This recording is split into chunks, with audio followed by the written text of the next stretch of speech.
Welcome to the Master Debaters, everybody, the show where we solve pop culture's problems one outrage at a time.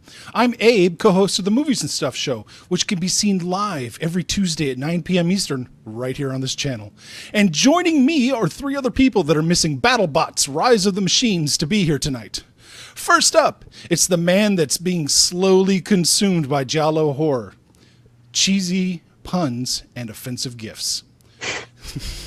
It's the Austrian whore himself, Stefan. Stefan, the Austrian nightmare, as it was called in my absence on this show. Yes. Have a good night. I'm trying to give you a good persona. I see. Second up, it's the woman who basically told me point blank she's waiting to see if this episode is any good before she gives it a like. It's the always doubtful Amanda. Hey, I didn't like it yet. You are 25% of that problem right there. I win. All right. And finally, it's the fresh fish on the show. It's the man that spars with Jack and Jamil on the Jack Random podcast. He is renowned for his perpetually positive proclamations and his love of alliterations. It's the one and only Kyle. Hi, everybody. Kyle, it's good to have you here. Thanks very much for having me. This is going to be fun. All right. As you all know, this is a debate show. I'm going to throw out 3 topics, give each of you 60 seconds to make your points, and then I'm cutting you off and moving on to the next person. Let's get into it. Topic 1.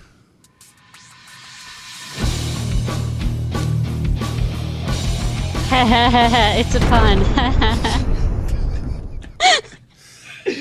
That's going to get a like from you. Nick Denton's Gawker has to close down for good following the repercussions of the Hulk Hogan lawsuit.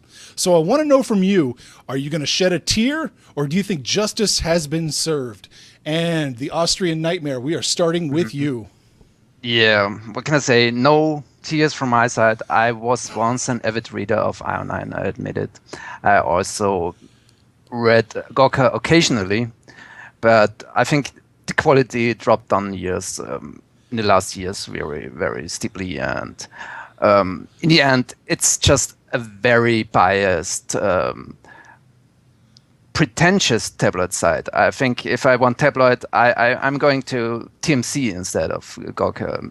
There's at least less pretension about what it is, and as much as a horrible person Hulk Hogan is, I think he was right to win the whole lawsuit. And it was just ridiculous that they were keeping up his videos and pretending they were taking some kind of important political stance. So yeah, no tears for me. I got you. Side, and goodbye. All right, Amanda, take an important stand.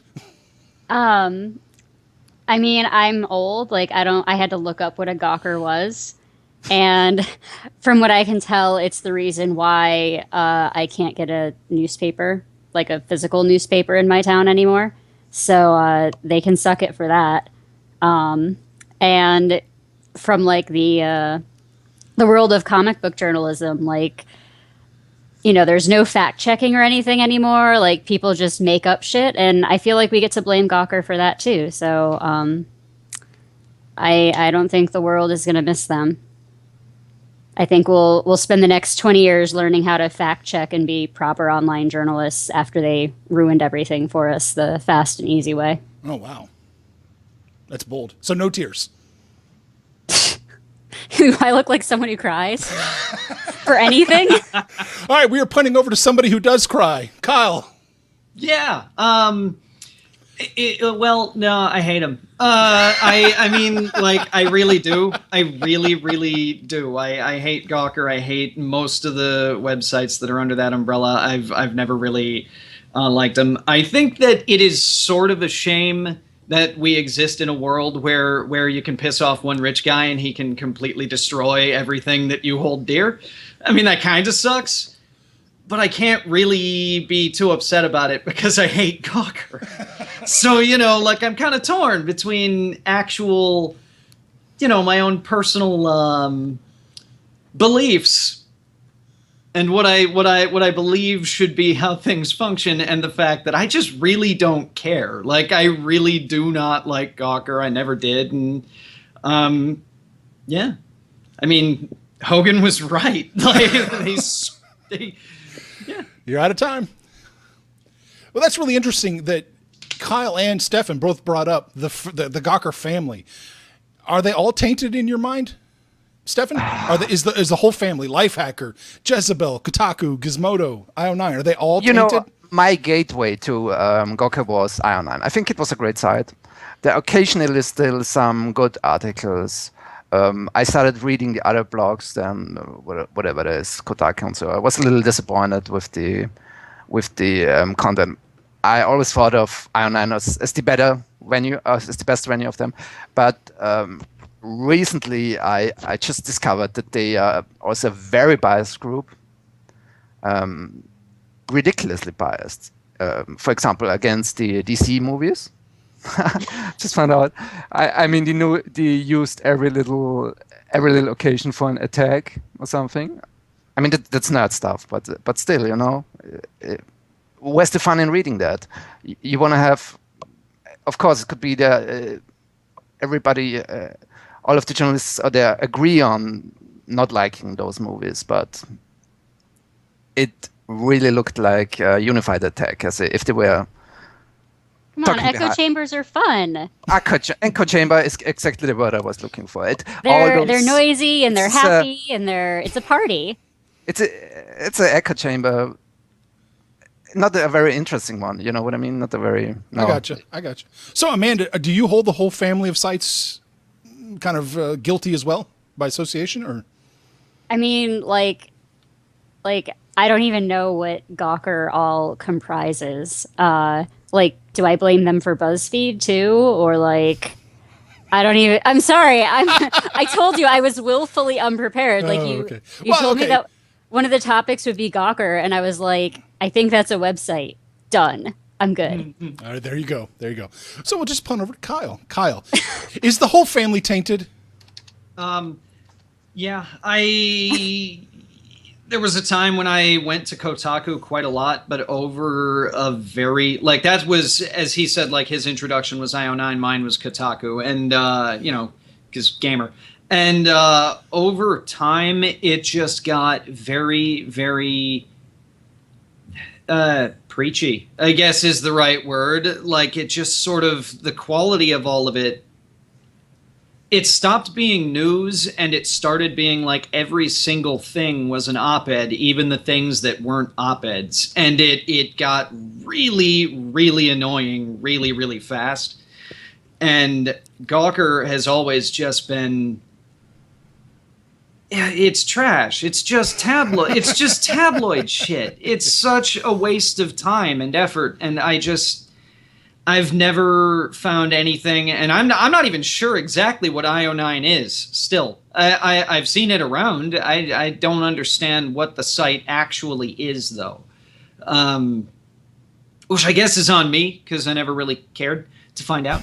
But in terms of the things that I am aware of Gawker owning, I think that they're pandering. They're all pandering. And I know that's sort of a buzzword, but my point is that they're just saying exactly what their audience wants to hear and nothing else. And it just... Well, I got you. So do we think this was inevitable?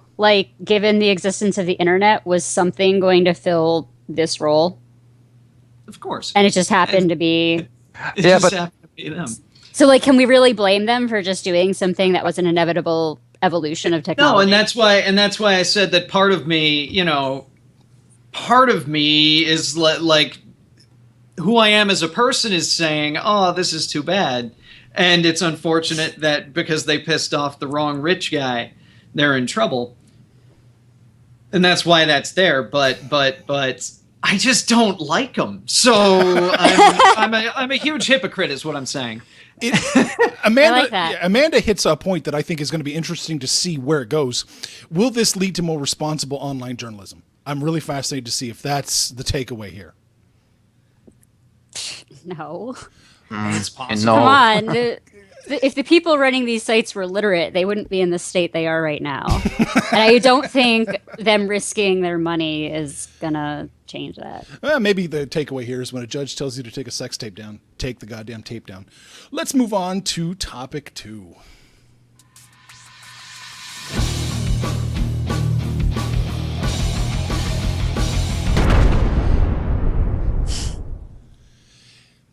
Fantastic Beasts and Where to Find Them's promo campaign is really ramping up heavily now. We've had a few years to let the whole thing sink in, but I want to know from you, what is the legacy of the Harry Potter franchise? And I'm talking about the movies here, not necessarily the books. Amanda, what is the legacy? I really don't like anything Harry Potter or Harry Potter related. I think I saw like the first 3 movies. The third one was okay. Yeah, I'm sorry. I just think they were all incredibly overrated, and I'm really disappointed that that's the book that so many people thought was amazing, and that they made all of these movies and threw all of this money at it. They did find some good actors, though. I mean, like Emma Watson's gorgeous. Thank you. And Daniel Radcliffe is very talented, and he has enough money that he can do fun shit like Swiss Army Man now. So maybe that's the best outcome. But yeah, I actually haven't even seen anything about this movie you're talking about. Oh, okay. Well, the promo campaign is ramping up. Yeah, I saw like one trailer like a month ago. So all right. Sorry. No, it's fine. It's an interesting opinion. Kyle. As I'm pretty sure is not even sort of a secret, I fucking love Harry Potter and pretty much everything connected to it. So what I think is that what it has given us in terms of a legacy, the movies specifically, is that like you pointed out, it's given us a lot of great actors, and it has given us this wonderful universe that's just a lot of fun, and there can be a lot done in this. This is like Star Wars or Star Trek, where I think the more movies taking place in this universe, the better, because if they suck, they suck. Oh, well, it's not that big of a deal, but there's just a lot there that you could explore and mess around with. American wizards from other time periods, other countries, whatever, just screw around. There's a lot to do. So also gets kids into fantasy. So that's awesome. Not enough fantasy out there these days. There you go. Stefan, it's time to defend Chris Columbus. Not from my side. I'm very neutral on Harry Potter. Now, what did the legacy bring us? Was there anything interesting in a innovation on the technical side, on the acting side, on the story side in Harry Potter? I don't think so, not at all. But what innovation it really brought is in terms of storytelling. I think it was one of the very first sequelized movies that just didn't give you a summary of what happened before. You had to see the preceding movies. It even relied on knowledge of the fans. Some things are undecipherable that are happening in books that are undecipherable for people who only access the series via the movies. And that was picked up later by superhero movies, and I think, it opened a can of worms, maybe. I don't know. There we go. That's interesting. I never thought of the parallels between Potter and superhero movies. Yeah, isn't it true? I mean, it's because it's a tenuous link and he's just grasping at straws. Oh! No, I'm not at all. I'm definitely with them Not on at this all. one. It did. It created the modern tentpole franchise. You need to have 7-8 movies, and you need to have them be consistent hits in order for an entire film company to prosper and function. Harry Potter was the start of that. Yeah. Do we give them credit or blame for that? I don't know, honestly. That's sort of a coin flip, isn't it? I mean, in some ways it's amazing because it's definitely given us things like the Marvel Universe and the various attempts at other ones and things like that. But look at the old superhero movies. You could watch each of the 4 Batman movies first without knowing the preceding movies. It's always tough from the beginning because they were, of course, afraid. They couldn't sell a continuous story to the people. And I think Harry Potter proved that you can do it over a course of many movies.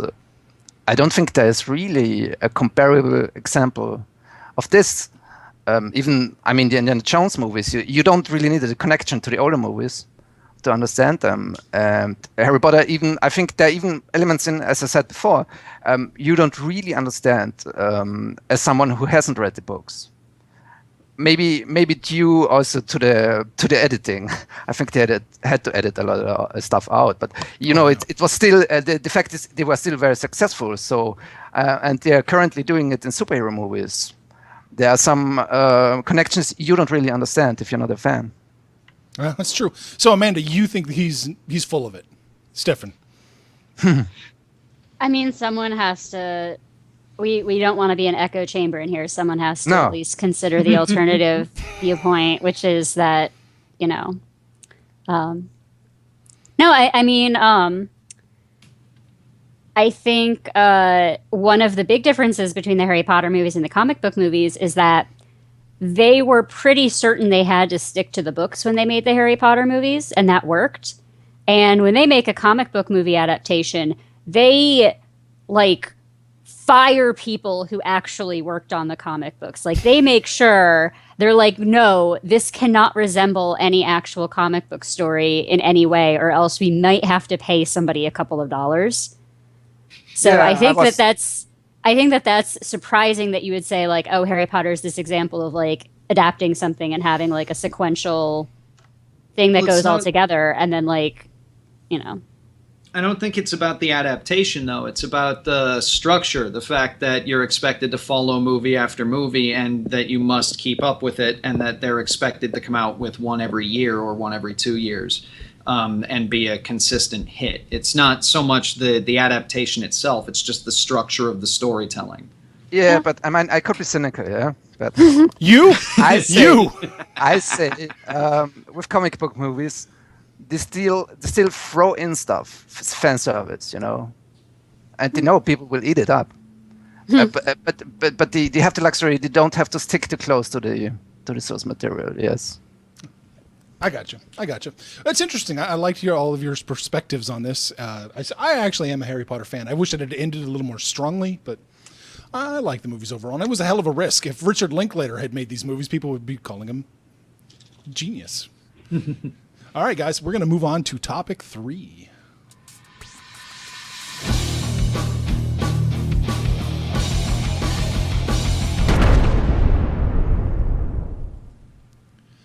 Stefan's tried to get this in the show a couple times.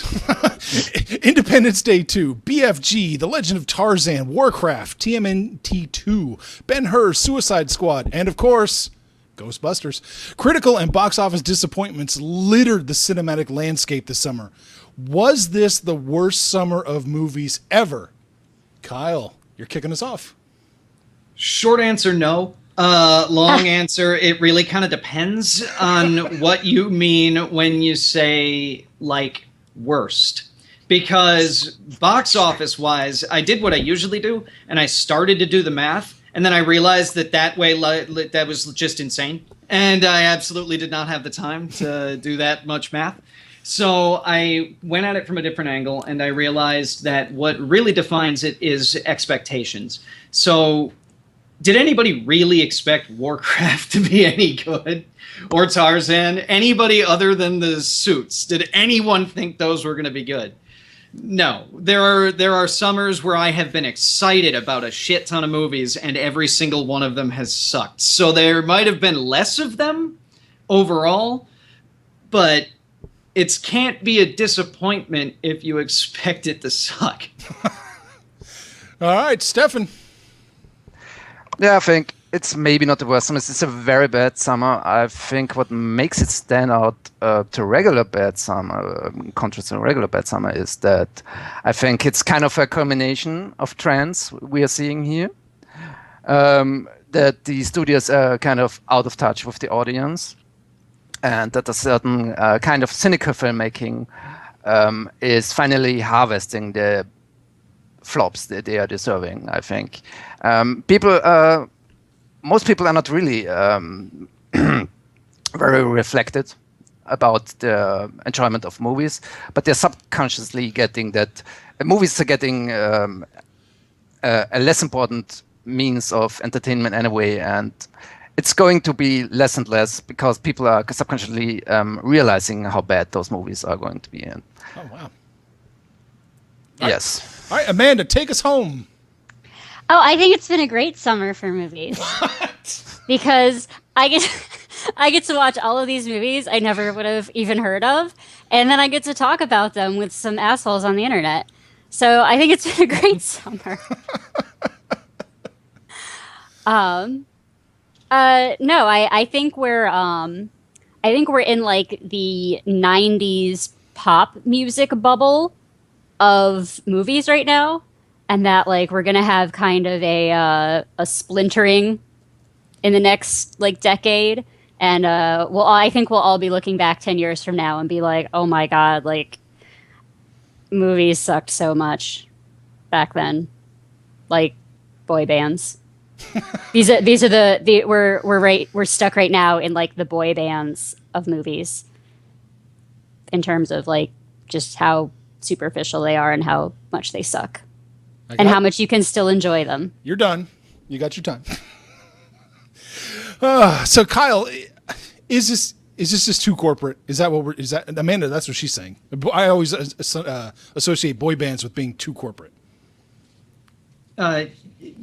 Yeah, that's absolutely a really good way to look at it. Like when you look at a lot of movies lately that have been coming out that have been exciting, Suicide Squad, Batman versus Superman, things like that. They've been really, when you trace what's wrong with them, you find the studio. So it's the corporate interference that's screwing this stuff up. Everything is either structured perfectly to get your attention, or it's structured by the auteur or director who did it to begin with, and then the studio shows up and screws with it. One way or another, it's being like steered in this weird direction by the studios, and that all fell apart. It made sense in my head until about halfway through, and then I was trying to find it again, and you know how that goes. Oh yeah. My basic point. I felt like that watching Suicide Squad, Kyle. I felt like that. It all fell apart, and I couldn't find my way again. And yeah, me too. And I mean, I like. She's right. I liked it anyway. I did, and that's how I feel about a lot of this stuff. Like plenty of it, I like it anyway because I make it a point to look for shit to like in movies. Mm-hmm. So when there's a movie that I can't find anything to enjoy in, it's a pretty bad movie. But overall, it's definitely not been a good summer for movies. It really, really hasn't. But I haven't been disappointed. I've seen it all coming. Everything that I haven't liked, I've seen it coming. There hasn't been any unpleasant surprises. Oh, yeah, I mean, I guess that's a good point. Stefan, you were kind of arguing that point too, right? Yeah, I was a little unfocused too, so don't worry, Kyle. It's like, it absolutely is. I think major problem is the studio bosses have no confidence in their creatives anymore. Mm-hmm. And they try to listen to the audience directly because that's for free and they don't have to pay them. But you have to know how, and also the audience doesn't always know what's good for them. To be... It is that way. You're right. You look at the internet, and of course, it's the only way. There's a you reason. Actually, see just a minority talking first, and I think all these movies became big juggernauts. Not just a movie with marketing and everything, and there are of course people involved who want to keep this system up and going, and that's usually wrong people. I got you. You're right. Amanda, did you have a point you wanted to bring in? Oh, I just wanted to go off what Stefan was saying, was that there's a reason that we have this idea in our head that fan fiction is ridiculous, and that's because fans aren't really good at writing stories. And so you're right, is that when the studios try to deliver things to fans to their specifications, they're not going to end up... People don't know what they want. Which is also exactly do what it you were saying. very crudely, You just say, okay, Jurassic World was a big success last summer. Let's make another movie. Let's make a sequel to another movie from the 90s. Independence Day, Part 2. Nobody was waiting for Independence Day. Nobody, I'd say. I think there's not as much nostalgia. Brent Spiner was waiting for that? Yeah. He was in a coma, waiting. hard for me to hate a movie that gives Brent Spiner a paycheck. Yeah. I don't know. I watched Star Trek Nemesis, so it's not that hard. He got double the paycheck. Yeah, that's right. He did. He got double paychecks. Yeah, and he was also the writer on that one too. Story. Yeah. Okay. I think we have enough time to squeeze out a bonus question that I think a lot of you wanted to get to. So let's do it. Let's do a bonus round.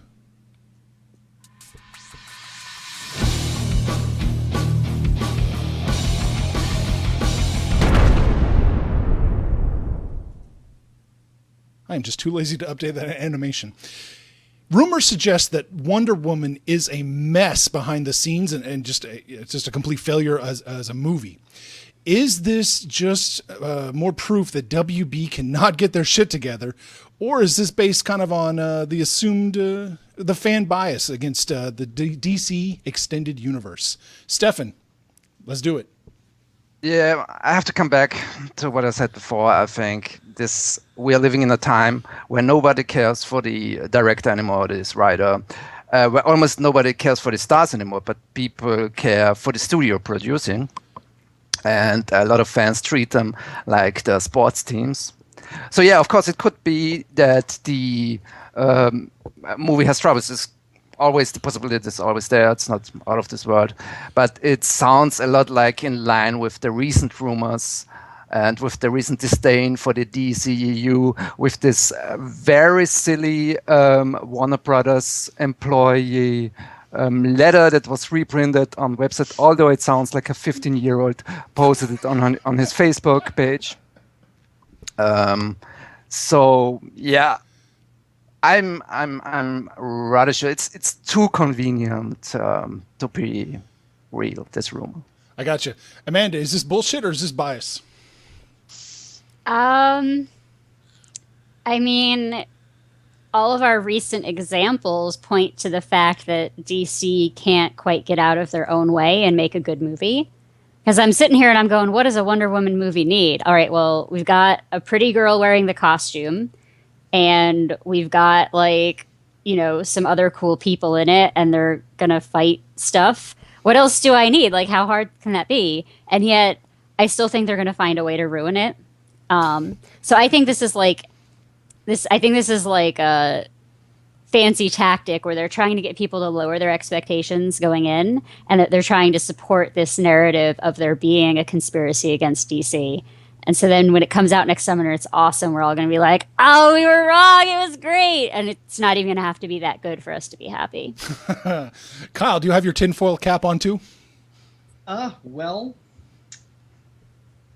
as somebody who legitimately I legitimately like the DCEU movies so far. But the thing is that it's kind of hard for me to say that there's fan bias against them, because they are a freaking mess. I really like these movies. I genuinely do. I've enjoyed all three of them. But all you need to watch is the Ultimate Edition and look at the Suicide Squad as a whole, and it's extremely clear that they do not know what the hell they're doing. So unfortunately, I believe it. I believe it wholeheartedly that this thing would be a mess behind the scenes, because we just don't have anything to indicate otherwise. And 2 out of 3 movies have been a freaking mess. A mess I loved, or at least really enjoyed, but a mess. All right. I think more than fan bias, I think it is, and I'm stating an opinion here. There is clearly a journalistic bias against DC right now. Clearly, we don't know what books Joss Whedon was reading. We sure as shit know that Zack Snyder likes Ayn Rand. We know that Leto likes Ayn Rand too. We have no idea what Robert Downey Jr. reads. Okay, but objectivists are assholes, and So what? What do you know? If you choose to be an objectivist, then you should have no problem with people knowing that you like Ayn Rand. So maybe Robert Downey Jr.'s favorite book is Mein Kampf. We don't know. We will never know. Look at this. I don't like the word conspiracy. I wasn't bringing it up. There's no conspiracy. Conspiracy would mean people talking among each other. It's just people being assholes on the internet. A mob I'm up. I don't think they work together, but I don't think it's. I don't think it's like absolutely unfeasible. Yeah, and we know. And talking about messy movies, neither Man of Steel nor Batman v Superman actually messy movies. They made a mess out of Batman v Superman in the post-production, and we don't know if they made it in Suicide Squad. Maybe the same. That's true. Yeah, Suicide Squad has all the signs of being Man of a Steel similar is situation. a great movie. It's a great movie, almost perfect superhero movie. So if we judge by that, I think we could. And this is like Man of Steel, kind of a simpler origin story too. So I think it could turn out great. Still, yes. No, I think it could. Yeah. Yeah. And we know that book you mentioned. That's Bryan Singer's favorite book. Okay. Can I say last thing? Just for go ahead. I'm really observing the discourse on the internet a lot on Facebook, and it's really interesting. When the Suicide reshoots news came out, everybody was like, "Oh, of course, that's Warner Brothers sucking up to Marvel and trying to imitate them." But when the reshoots about Rogue One, the news about the reshoots and Rogue One came out, everybody was defending it. Oh, they were planned already, those reshoots. And no, I'm with you. I'm on your side. I think there is a DC bias. Yeah. I could see it. I think DC. So I'm coming from more of like the straight comic book side, and from my point of view, DC has earned that bias because for like, I don't know, starting with the New 52, they straight out came out and said, our audience are 45-year-old white men. And I'm like, I am not a 45-year-old white man. And they like went out of their way to make their books as difficult for me to read as possible. And now on the comic book side, it sort of swung the other way, and DC has come back around and has started making things that fans appreciate more, and Marvel's kind of sucking big time. But the entire like period of production of these movies, DC was sort of like straight up antagonizing their comic book fans. I mean, like they were like like DC writers were like harassing people on Twitter, and like women were coming out of the woodwork saying like women aren't allowed to write Superman or Wonder Woman because the guy who runs the Superman office will just like grope their boobs in public in front of like hundreds of people, and then we just fire the woman instead of the guy. So I'm like, you know what? Like, I hate DC right now. Yeah, I agree. That's despicable practice. Does that in any way influence your movie watching? No, it doesn't, because I'm a hypocrite, and because they're different people, and you know, like I'm not there. Like I don't know 100% that this is true, but I just have like a horrible taste in my mouth from like the last 4 or 5 years, and DC's starting to build up some more goodwill. Like I'm trying to be open to that, but I'm still sort of tainted with like they had a woman on the Wonder Woman writing team, and then they fired her, and they hired all dudes. I'm like, why'd you do that? She used to write Wonder Woman. She was really good. So, wow, I got ranty. I'm sorry, you guys. No, that's cool. Kyle, you do a more comic book heavy show podcast. Are you did you notice the same things Amanda did? In terms of, what do you mean exactly? DC being specifically adversarial with their fans, and then even more adversarial to women. I didn't really notice anything directly against the fans, but I've heard a lot of the same stuff about women in terms of the working environment and things like that being incredibly unpleasant. I haven't read DC or Marvel regularly for a few years now because frankly I just got bored. So I still I pop up every now and then and read the really cool, like when a really cool story happens, somebody fills me in and I pop up and read it and I'm happy about it and everything. But so I can't really speak as to the quality of their writing, as to the quality anyway, but I definitely heard a lot of the same things that you've heard and was equally unsettled by it. But I didn't notice anything directly antagonistic in terms of the fans, but that could just be that I wasn't looking for it because I pay very little attention to that kind of thing unless something gets like shoved into my face, because I'm sick of having every single detail of a movie spoiled for me before I go in there. So unless something really interesting comes up and I'm told that it's really interesting and I need to go check it out, I try to avoid that stuff as much as I can, because I'm sick of, they showed us the entire frickin' movie of Batman versus Superman in like the second trailer. There is literally, I like put together a little chart. Like, I was like, this is how the movie is going to go. And it's spot frickin' on. And I liked the movie anyway. I enjoyed it. But it was just like they didn't even... It's not just that they put it all in the frickin' trailer. They put it all in the trailer in order. Like... Yeah. It was, so I avoid that shit like the plague. So I didn't see anything of that. I got you. Prometheus at least had the common decency to mix up the scenes, even though it was all in there. Yes. All right. Well, guys, I think we're going to close this episode out. Kyle, where could people who are stumbling upon you the first time happen to find you? Oh, they could find me on thesupernauts.com on Jack Random's podcast. It's an absolute blast. We just talk about all the same kind of stuff as here, except with my co-hosts, who are probably a lot more pleasant to listen to than me. I mean, if you've ever seen Jack on here, you know how awesome his voice is. That alone is worth a listen. All right. Awesome voice. Yeah. D, you've been cranking out some reviews lately. Yeah, I reviewed Jean-Claude Van Johnson, the new series on. Please vote for it. It's a great series. And vote for it. Everybody get out there and vote for it. Yes. Great stuff. Also, still reviewing Giallo movies to all the free people who are reading this out there. Everybody loves a classic Italian horror. It's an acquired taste that I can't keep from reviewing them. I gotcha. Amanda, are you planning on writing any more soon? I mean, I'm planning to as soon as you stop making me watch shitty movies. No dice. No dice. I can't promise that. Bad fan fiction to inspire studio bosses? Oh, there you go. I like that. That's a good idea for a comic or for an article. I just wanted to also tell everybody who's out there watching, we appreciate you hanging out with us. And if you could, give us a like right down there, comment just a little bit lower, or sub between those two. Yeah. We would really appreciate it. That'd be awesome.